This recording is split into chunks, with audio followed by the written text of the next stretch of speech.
E aí, pessoal, tudo bem com vocês? Na aula de hoje, a gente vai finalizar o assunto polinômios e a gente vai ver mais alguns conceitos envolvendo divisão de polinômios. Relembrando, nas últimas aulas, a gente aprendeu a realizar divisão de polinômios utilizando o método da chave e o dispositivo de Briot-Ruffini. Hoje nós iremos ver o teorema do resto. E o que diz esse teorema? Ele diz que o resto da divisão de um polinômio p de x por outro polinômio x menos a, podemos notar aqui que é um polinômio de primeira ordem, porque aqui nosso maior expoente é x elevado a 1. O resto dessa divisão sempre será igual a p de a. Aqui o a, então o resto é p de a. Por exemplo, nós temos aqui um polinômio a de x, que é igual a 2x ao cubo mais x ao quadrado mais 5, e um outro polinômio b de x, que é igual a x menos 2. A gente pode notar que x menos 2 está nessa forma aqui, x menos a, onde o a é igual a 2, né?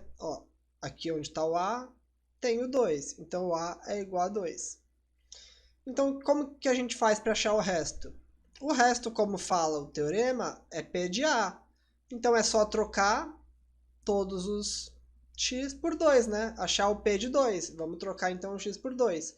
Que, nesse caso, fica 2 vezes aí 2 ao cubo mais 2 ao quadrado mais 5. Trocamos o x por 2.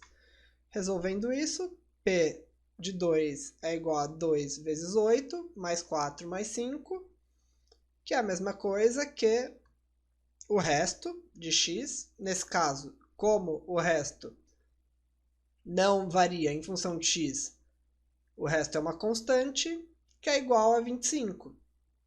E por que nesse caso é p de a? Porque para esse polinômio aqui, x menos a raiz dele é igual a a. É que aqui é apenas uma simplificação.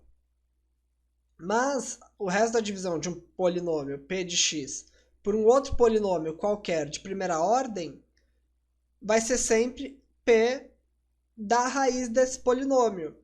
E uma consequência disso é quando o resto, essa divisão p de x for por um polinômio nessa forma aqui, ax menos b, a raiz desse polinômio aqui é b sobre a. Então, o resto dessa divisão vai ser p de b sobre a. Por exemplo, aquele mesmo polinômio dividido pelo polinômio 2x menos 1. A gente pode ver, 2x menos 1 está nessa forma aqui, né? Ax menos b, onde o a, nesse caso, é 2 e o b é 1. Então, b sobre a é igual a 1 sobre 2, 1 meio. E agora, achando o p de 1 meio, substituindo onde tem x por meio, fica 2 vezes aí 1 sobre 2 elevado ao cubo, mais meio elevado ao quadrado, mais 5. Resolvendo,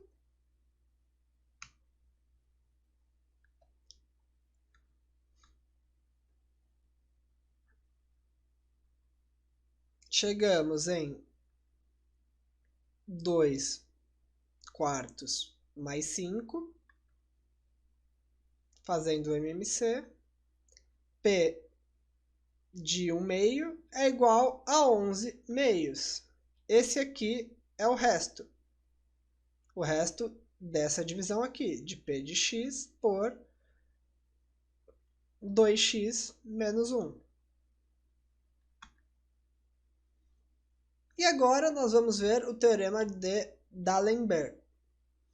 Antes disso, relembrando, se o resto de uma divisão for igual a zero, a gente diz que o polinômio a é divisível pelo polinômio b. Se a gente fizer, em outras palavras, o polinômio a dividido pelo polinômio b e o resto for zero, a gente fala que a é divisível por b.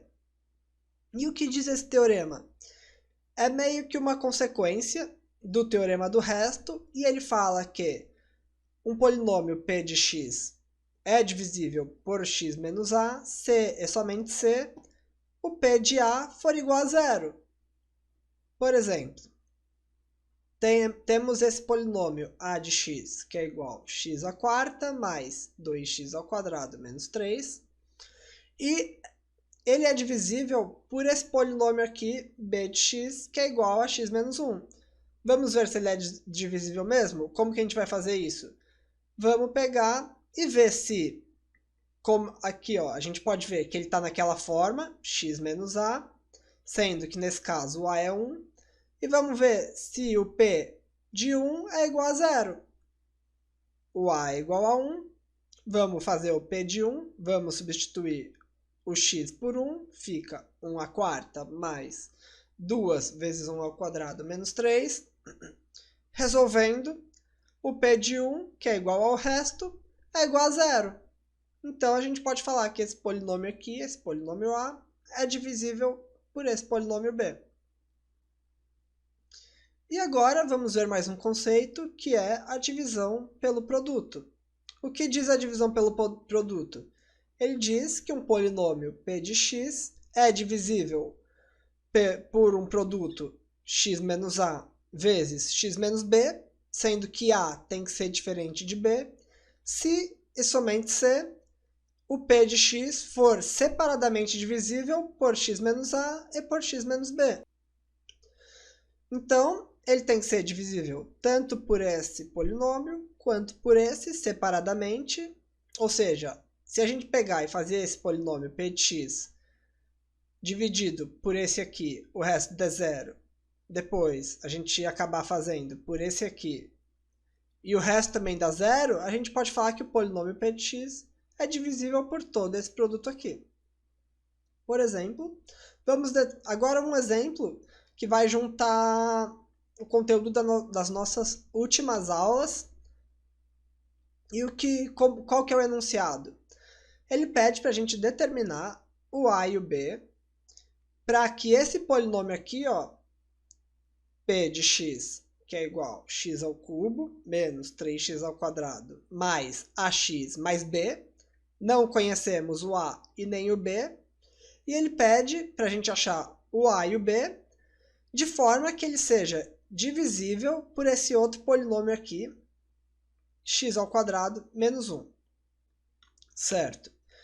E, relembrando o conteúdo de produtos notáveis, a gente pode falar que x ao quadrado menos 1 é idêntico a o produto desses dois polinômios aqui, x menos 1 e x mais 1. X menos 1 vezes x mais 1, se a gente faz a distributiva aqui, multiplicação de polinômios, a gente chega em x ao quadrado menos 1.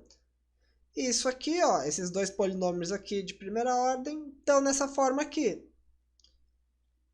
E o que a gente pode fazer? A gente pode separar, então, nesses dois polinômios, o a1 de x e o a2 de x. E o teorema de D'Alembert fala que um polinômio ele vai ser divisível por x menos a, se somente se o p de a for igual a zero. Nesse caso, nós temos dois a's. Nesse primeiro polinômio aqui, o nosso a é 1. E no segundo é menos 1, porque aqui está mais. Certo? E o polinômio tem que ser nessa forma aqui, ó, x menos a. Então, a gente pega o oposto dele. Ó. Aqui está mais 1, aqui a gente coloca menos 1. É sempre a raiz. Certo? A raiz de x mais 1 é menos 1. Certo? Temos esses dois a's aqui. E o teorema diz que, para ser divisível, o p de a tem que ser igual a zero. Então, o que a gente pode afirmar? A gente pode falar que o p de 1 tem que ser igual a zero E o p de menos 1 também tem que ser igual a zero. Então vamos fazer isso. Vamos pegar, substituir no nosso polinômio o x por 1 igualar a zero, porque ele tem que ser igual a zero para ser divisível, e por menos 1, e também igualar a zero. Substituindo por 1 fica 1 ao cubo, menos 3 vezes 1 ao quadrado, mais a vezes 1, aqui a gente trocou o x por 1, mais b tem que ser igual a zero, porque esse resto tem que ser zero para um polinômio ser divisível pelo outro.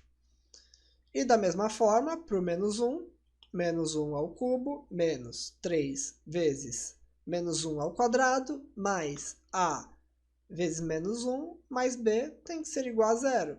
Sempre importante prestar atenção nos parênteses. A gente sempre eleva fora dos parênteses, nesse caso, quando a gente substitui o x por um valor negativo. E aqui, o que a gente pode notar? Nós temos duas equações, primeira equação, segunda equação, e duas incógnitas que nós queremos achar, o a e o b. Com isso, resolvendo, simplificando, né, fazendo todas as operações, a gente chega num sistema linear. A mais b igual a 2, menos a mais b igual a 4. E a gente sabe resolver isso conforme a gente viu nas últimas aulas, né? E resolvendo esse sistema, que eu deixo a tarefa para vocês, a gente chega em a igual a menos 1 e b igual a 3. Ou seja, para que esse polinômio p de x seja divisível por x ao quadrado menos 1, o a tem que valer menos 1 e o b tem que valer 3. Beleza? E na aula de hoje, a gente fica por aqui. Qualquer dúvida que vocês tenham, vocês podem me mandar mensagem, me procurar.